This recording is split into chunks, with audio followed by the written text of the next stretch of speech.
within the framework of our Tinkoff Business Project. As you all know, we have a highly successful program designed for banking services, and any financial service for entrepreneurs is branded as Tinkoff Business. In other words, any banking offering for entrepreneurs is referred to as Tinkoff Business. I would like to lay out, as I see it, two major pressing problems currently facing Russian entrepreneurs, namely, problem number one.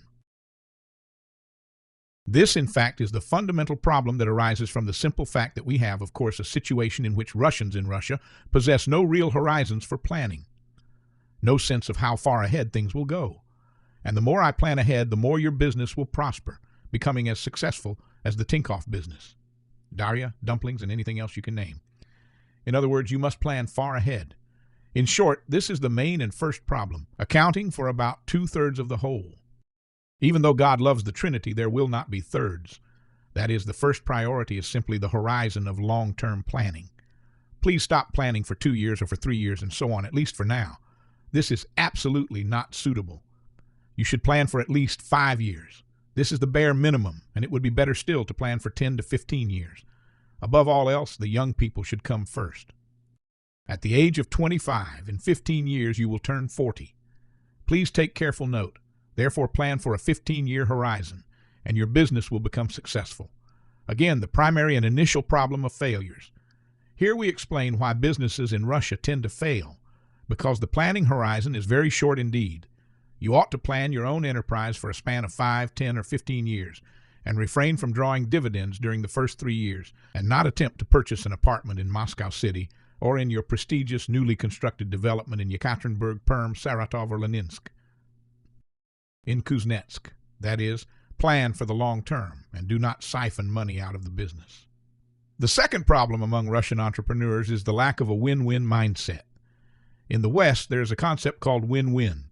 It is mutually beneficial to your counterpart. Unfortunately, I often see this. By the way, I would try doing business in Ukraine.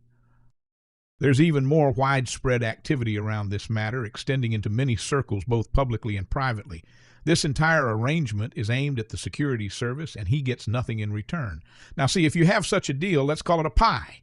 You divide this pie and divide it in half.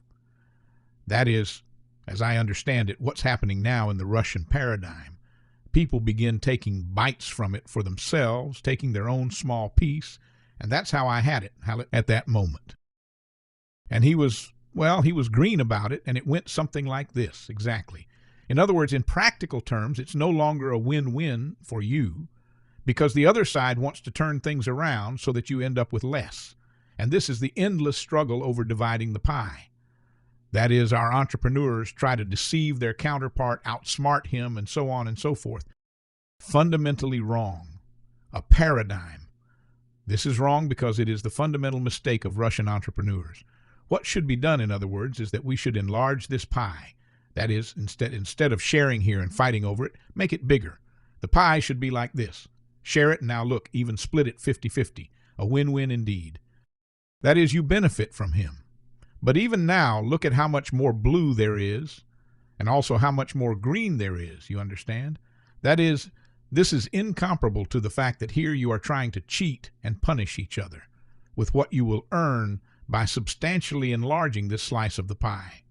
And by the way, as a rule, even such a small slice on the way to a win will still lead to growth because there will be yet another business and another one. Therefore, I strongly urge you not to repeat the typical mistakes of entrepreneurs. Open an account with Tinkoff Business and remember the planning horizon and win-win. That is, your counterparty, partner, colleague, or seller or buyer should receive from this deal exactly the same profit as you will receive. Thank you.